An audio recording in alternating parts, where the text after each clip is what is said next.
ಸ್ನೇಹಿತರೆ ನೀವೇನಾದರೂ ಗೃಹ ಸಾಲ, ವೈಯಕ್ತಿಕ ಸಾಲ ಮತ್ತು ಕಾರ್ ಸಾಲಗಳನ್ನು ಪಡ್ಕೊಂಡಿದ್ದೀರಾ? ಹಾಗಾದರೆ ನಿಮಗಿದೆ ಇಲ್ಲಿ ನೋಡಿ ಶುಭ ಸುದ್ದಿ. ಸಂಪೂರ್ಣವಾಗಿ ಮಾಹಿತಿನ ಹೇಳ್ತೀನಿ, ವಿಡಿಯೋ ಫುಲ್ ನೋಡಿ. ಈ ವಿಡಿಯೋ ಇಷ್ಟ ಆದರೆ ಒಂದು ಸಬ್ಸ್ಕ್ರೈಬ್ ಮತ್ತು ಲೈಕ್ ಬಟನ್ನ ಕೊಡಿ ವೀಕ್ಷಕರೇ. ಬನ್ನಿ ಇನ್ನು ನೇರವಾಗಿ ವಿಷಯಕ್ಕೆ ಹೋಗೋಣ. ಇಂದಿನ ಕಾಲದಲ್ಲಿ ನಮ್ಮ ಜನ್ರೇಷನಲ್ಲಿ ತುಂಬ ಜನರು ಹಲವು ಕಾರಣಗಳಿಂದ ಬ್ಯಾಂಕಲ್ಲಿ ಸಾಲವನ್ನು ತೆಗೆದುಕೊಳ್ತಾರೆ. ಅದೇನಾಗಿರ್ಬೋದು ಅಂದರೆ ಗೃಹ ಸಾಲ, ಮನೆ ಕಟ್ಟೋದಕ್ಕೆ, ವಾಹನ ಸಾಲ ಆಗಿರ್ಬೋದು, ಅಥವಾ ಪರ್ಸ್ನಲ್ ಲೋನ್, ವೈಯಕ್ತಿಕವಾಗಿ ನಾವು ಸಾಲವನ್ನು ತೆಗೆದುಕೊತಾ ಇರ್ತೀವಿ.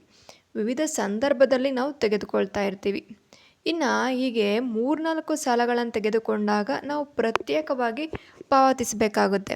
ಅದು ತುಂಬ ಕಷ್ಟ ಆಗಿರುತ್ತೆ. ಏಕೆಂದರೆ EMI ಹೆಚ್ಚಳದಿಂದ ಪ್ರತಿ ತಿಂಗಳು ಎಷ್ಟು ಮೊತ್ತವನ್ನು ಕಟ್ಟಬೇಕು ಅನ್ನೋದು ನಮಗೆ ತುಂಬ ಕಷ್ಟ.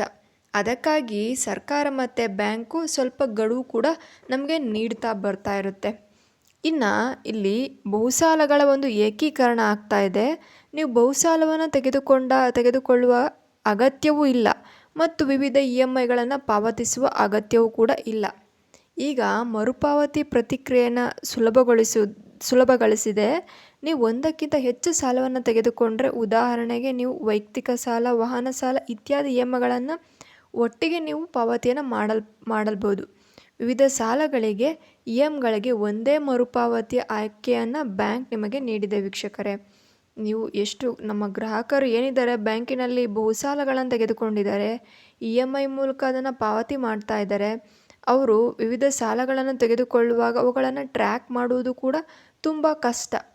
ಕೆಲವೊಮ್ಮೆ ಒಂದು ಕಂತು ಪಾವತಿಸಲು ಕೂಡ ಮರೆತೋಗುತ್ತೆ.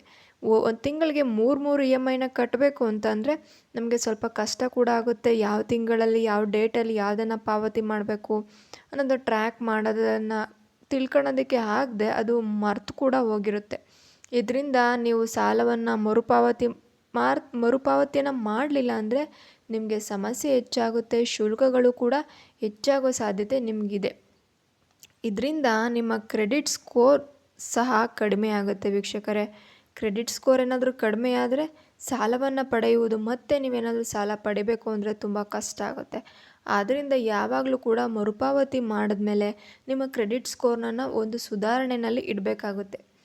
ಈಗ ಬ್ಯಾಂಕ್ಗಳಲ್ಲಿ EMIಗಳನ್ನೇ ಒಂದೇ EMI ಆಗಿ ಪಾವತಿಸುವ ಆಯ್ಕೆ ಕೂಡ ನೀಡಿದೆ. ಎಲ್ಲ ರೀತಿಯ ಒಂದು ಏನು ಸಾಲವನ್ನು ತೆಗೆದುಕೊಂಡಿರೋದಕ್ಕೆ ಒಂದು ಸಲ ನೀವು EMIನ ಪೇ ಮಾಡ್ಬೋದು. ಒಂದೇ ಅಮೌಂಟ್ನ ಪೇ ಮಾಡಿದ್ರೆ ಅದು ಡಿವೈಡ್ ಕೂಡ ಮಾಡುತ್ತೆ. ಎಷ್ಟು ನೀವು ಸಾಲಗಳನ್ನು ತೆಗೆದುಕೊಂಡಿರೋ ಅಷ್ಟಕ್ಕೆ ಡಿವೈಡ್ ಮಾಡ್ಕೊಳುತ್ತೆ ಬ್ಯಾಂಕು. ಅದು ಕೆಲವು ಆಯ್ಕೆ ಪಟ್ಟಂಥ ಬ್ಯಾಂಕ್ಗಳು ಈ ಒಂದು ಸೌಲಭ್ಯವನ್ನು ತೆಗೆದುಕೊಂಡಿದೆ. ಹೆಚ್ಚಿನ ಮಾಹಿತಿಗಾಗಿ ನಿಮ್ಮ ಬ್ಯಾಂಕಿಗೆ ಹೋಗಿ ಒಂದು ಸಲ ಸಂಪರ್ಕವನ್ನು ಮಾಡಿ. ಈ ಕೆಲವು ನಿಯಮಗಳಿರ್ತವೆ, ಒಂದೊಂದು ಷರತ್ತುಗಳು ಒಂದೊಂದು ಬ್ಯಾಂಕಲ್ಲಿ ಇರ್ತವೆ. ನೀವು ಈ ವಿಚಾರವನ್ನು ತಿಳಿದುಕೊಂಡ ನಂತರ ನೀವು ಹೋಗಿ ನಿಮ್ಮ ಪ್ರತ್ಯೇಕ ಬ್ಯಾಂಕ್ಗಳಲ್ಲಿ ಒಮ್ಮೆ ವಿಚಾರಿಸಿ ಅನಂತರ ತೆಗೆದುಕೊಳ್ಳಿ. ಇದೇ ರೀತಿಯ ಮಾಹಿತಿಗಾಗಿ ನಮ್ಮ ಚಾನಲನ್ನು ಸಬ್ಸ್ಕ್ರೈಬ್ ಮಾಡಿ. ಈ ವಿಡಿಯೋ ಇಷ್ಟ ಆದರೆ ಒಂದು ಲೈಕ್ನ ಕೊಡಿ ವೀಕ್ಷಕರೇ.